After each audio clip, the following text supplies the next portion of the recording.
같이 기도함으로 새벽 기도 시작합니다. 하나님의 말씀 가운데 지혜가 생기기 원합니다. 선악을 분별할 수 있는 마음이 생기기 원합니다. 늘 생각하는 대로 보여지는 대로 반응하는 것이 아니라 새롭게 바라볼 수 있는 하나님이 주시는 영안이 열리는 시간이 되게 하여 주옵소서. 예수님 이름 받들어 기도합니다. 아멘. 오늘은 창세기 27장 30절에서 46절까지의 말씀입니다. 창세기 27장 30절에서 46절까지의 말씀입니다. 이삭이 야곱에게 축복하기를 마침에 야곱이 그의 아버지 이삭 앞에서 나가자 곧 그의 형 에서가 사냥하여 돌아온지라. 그가 별미를 만들어 아버지에게로 가지고 가서 이르되 아버지여 일어나서 아들이 사냥한 고기를 잡수시고 마음껏 내게 축복하소서. 그의 아버지 이삭이 그에게 이르되 너는 누구냐? 그가 대답하되 나는 아버지의 아들 곧 아버지의 맏아들 에서로소이다. 이삭이 심히 크게 떨며 이르되 그러면 사냥한 고기를 내게 가져온 자가 누구냐? 네가 오기 전에 내가 다 먹고 그를 위하여 축복하였은즉 그가 반드시 복을 받을 것이니라. 에서가 그의 아버지의 말을 듣고 소리질러 슬피 울며 아버지에게 이르되 내 아버지여 내게 축복하소서. 내게도 그리하소서. 이삭이 이르되 네 아우가 와서 속여 내 복을 빼앗았도다. 에서가 이르되 그의 이름을 야곱이라 함이 합당하지 아니하나이까. 그가 나를 속임이 이것이 두 번째니이다. 전에는 나의 장자의 명분을 빼앗고 이제는 내 복을 빼앗았나이다. 또 이르되 아버지께서 나를 위하여 빌 복을 남기지 아니하셨나이까. 이삭이 에서에게 대답하여 이르되 내가 그를 너의 주로 세우고 그의 모든 형제를 내가 그에게 종으로 주었으며 곡식과 포도주를 그에게 주었으니 내 아들아 내가 너에게 무엇을 할 수 있으랴. 에서가 아버지에게 이르되 내 아버지여 아버지가 빌 복이 이 하나뿐이리이까. 내 아버지여 내게 축복하소서. 내게도 그리하소서 하고 소리를 높여오니 그 아버지 이삭이 그에게 대답하여 이르되 내 주소는 땅의 기름짐에서 멀고 내리는 하늘 이슬에서 멀 것이며 너는 칼을 믿고 생활하겠고 내 아우를 섬길 것이며 내가 매임을 벗을 때에는 그 멍에를 내 목에서 떨쳐버리리라 하였더라. 그의 아버지가 야곱에게 축복한 그 축복으로 말미암아 에서가 야곱을 미워하여 심중에 이르기를 아버지를 곡할 때가 가까웠은즉 내가 내 아우 야곱을 죽이리라 하였더니 맏아들 에서의 이 말이 리브가에게 들리매 이에 사람을 보내어 작은 아들 야곱을 불러 그에게 이르되 네 형 에서가 너를 죽여 그 알을 풀려 하니 내 아들아 내 말을 따라 일어나 하란으로 가서 내 오라버니 라반에게로 피신하여 내 형의 분노가 풀리기까지 몇 날 동안 그와 함께 거주하라. 내 형의 분노가 풀려 네가 자기에게 행한 것을 잊어버리거든 내가 곧 사람을 보내어 너를 거기서 불러오리라. 어찌 하루에 너희 둘을 이루랴. 리브가가 이삭에게 이르되 내가 햇사람의 딸들로 말미암아 내 삶이 싫어졌거늘 야곱이 만일 이 땅의 딸들 곧 그들과 같은 햇사람의 딸들 중에서 아내를 맞이하면 내 삶이 내게 무슨 재미가 있으리까. 아멘. 이삭이 늙어서 이제 자식인 에서에게 그 장자 믿음의 대를 잇는 믿음의 장자의 축복을 하고자 합니다. 그것을 한 어머니 리브가는 야곱을 형으로 에서로 위장시켜서 그 축복을 가로채지요. 바로 야곱이 자신이 받아야 할 축복을 가로챈 것을 에서가 알고 분노하는 대목이 오늘 본문입니다.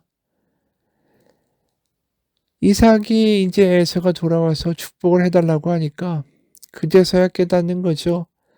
내가 축복한 자가 에서가 아니라 야곱이었다라는 것을, 자신이 속았다는 것을 말입니다. 그래서 33절에 보면 이삭이 심히 크게 떨며라고 기록합니다. 이러한 반응은 경악하고 두려워서 떠는 모습을 가리키는 거죠. 사실 인생에서 이삭이 이러한 경험을 하고 있는 것은 이번이 처음입니다. 창세기 22장에서 아버지 아브라함이 모리아 산에서 자신을 죽이려고 할 때도 이런 반응이 없었어요. 심히 크게 떨며. 그런데 지금 유난히 그러한 반응을 보여주고 있는 거죠. 왜냐하면 이 축복은 한번 부어지면 물을 수가 없는 것이기 때문입니다. 33절에 보면 그를 위하여 축복하였은즉 그가 반드시 복을 받을 것이니라. 이 축복 아브라함에게서 시작하여 그 장자 믿음의 대를 잇는 사람들에게로 이어지는 하나님의 복은 반드시 이루어진다. 그것이 아브라함에게 있었던 믿음이고 이삭에게도 그 믿음이 있었던 거죠. 그래서 33절에 그를 위해 축복하였은지 그가 반드시 복을 받을 것이다. 이렇게 말하게 되는 거예요. 다시 말해서 아브라함에게서 이삭 자신에게로, 그 다음에는 믿음의 장자에게로 이어지는 복이 속임수를 통해서 엉뚱하게 야곱에게 가버린 거죠. 그리고 이제 되물릴 수가 없다라는 거예요. 그러니까 에서가 광분합니다. 36절에 에서가 이르되 그의 이름을 야곱이라 함이 합당치 아니하나이까 그가 나를 속임이 이번이 두 번째니이다. 전에는 나의 장자의 명분을 빼앗고 이제는 내 복을 빼앗았나이다. 또 이르되 아버지께서 나를 위하여 빌복을 남기지 아니하셨나이까.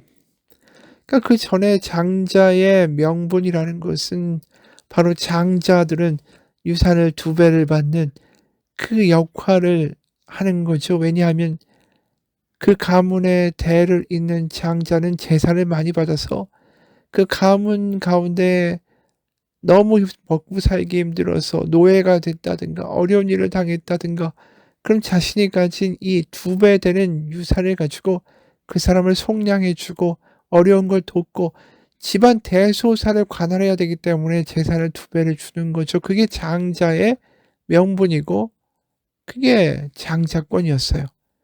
그런데 지금 그것을 팥죽에 팔아넘겼죠. 왜요? 에서는 자신의 능력으로 얼마든지 돈도 벌고 큰 가문을 이룰 수 있다. 그래서 나는 돈, 유산 그거 좀 적게 받아도 전혀 상관없다. 이 생각을 한 거죠. 그런데 이 믿음의 대로 이어지는 축복은 달랐던 거예요. 그 축복이 뭔지에서도 분명히 알죠. 큰 민족을 이룰 거고 천하 만민이 너를 통해서 복을 받을 것이다라는 이 엄청난 복을 사실은 야곱이 가르치니까 이건 돈을 2배 받는 장자의 권리하고는 비교가 안 되는 거 아닙니까? 그러니까 분노하는 거죠. 2번이나 속였다. 그 장자의 명분을 빼앗더니 이제는 내 복까지 빼앗았다. 나를 위하여 빌복을 아버지에 남기신 게 없습니까? 하면서 울고불고 하는 거죠. 그러면서 야곱이 속이는 자라는 그 이름에 걸맞는 자다. 사실 이러한 이야기를 할 에서가 자격이 있습니까? 에서가 정말 아브라함과 이삭과 그 다음에 이어지는 에서라는 이름을 넣을 만한 믿음의 장자의 자격이 있습니까? 전에도 말했지만 자신의 능력을 믿고 자신의 무력을 믿고 자신의 어떤 재주를 믿고 교만하죠. 그러니까 장자의 권리, 재산 2배 받는 것 정도는 너나 가져라 이렇게 말했고, 또 믿음의 대를 이어야 하는 사람이 가나안 여인과 결혼을 해서 마음대로 살아갔던 거 아니에요? 그러니까 이 축복의 장면 전에 보면 26장 34절 35절을 보면 에서가 어떻게 살았는지, 축복을 주겠다고 하기 전에 에서의 삶이 어땠는지가 아주 분명하게 드러납니다. 34, 35절 에서가 40세에 해쪽 속 부에리의 딸 유딕과 해쪽 속 엘론의 딸 바스맛을 아내로 맞이하였더니 그들의 이삭과 리브가의 마음에 근심이 되었더라. 이게 사실은 말도 안 되는 이야기예요. 왜냐면 아브라함이 며느리 이삭의 아내를 맞아야 하는데 가나안에서 그 우상 숭배하는 사람들의 거기에 물들까 봐 거기서 며느리를 얻지 않고 저 바단 아람에 자기의 청지기 엘리에서를 보내서 리브가라는 신부감을 데리고 온 거 아닙니까? 그러면서 굳이 이삭을 그 땅으로 보내지 않겠다. 우상 숭배에 물들 수 있으니까 거기서 리브가 며느리만 데리고 와라. 그렇게 얘기를 한 게 아브라함의 이야기였어요. 그러니까 이삭도 리브가도 아브라함이 왜 그랬는지, 또 의도가 무엇인지, 또 아브라함이 믿는 여호와 하나님이 어떤 하나님인지를 다 믿고 있는 거 아닙니까? 근데 지금 에서가 우상 숭배가 가득한 가나안 땅에 그 여인들을 둘이나 맞아 가지고 아내로 삼고 있는 거예요. 그리고 믿음의 장자의 복을 나에게 축복해 달라고 이야기하는 거 아닙니까? 이 말도 안 되는 거죠. 사실은 자격 자체가 안 되는데 이삭이 축복을 하겠다고 애초부터 나온 게 잘못된 거예요. 그래서 결국 자꾸만 에서가 우기니까 이삭이 축복을 해 줍니다. 39, 40절. 그 아버지 이삭이 그에게 대답하여 이르되 네 주소는 땅의 기름짐에서 멀고 내리는 하늘 이슬에서 멀 것이며 너는 칼을 믿고 생활하겠고 너의 아우를 섬길 것이며 네가 매임을 벗을 때에는 그 멍에를 너의 목에서 떨쳐버리라 하였더라. 이건 축복이 아니죠. 사실은 땅의 기름짐과 하늘에서 이르는 이슬에서 멀 것이다. 이게 얼마나 불행한 이야기입니까?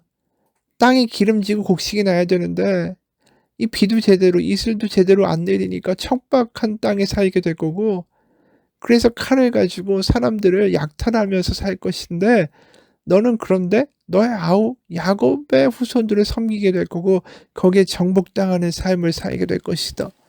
이건 복이 아니죠. 그러니까 에서가 더 화가 나는 거예요. 41절에 그의 아버지 야곱에게 축복한 그 축복으로 말미암아 에서가 야곱을 미워하여 심중에 이르기를 아버지를 곡할 때가 가까웠은즉 내가 내 아우 야곱을 죽이리라.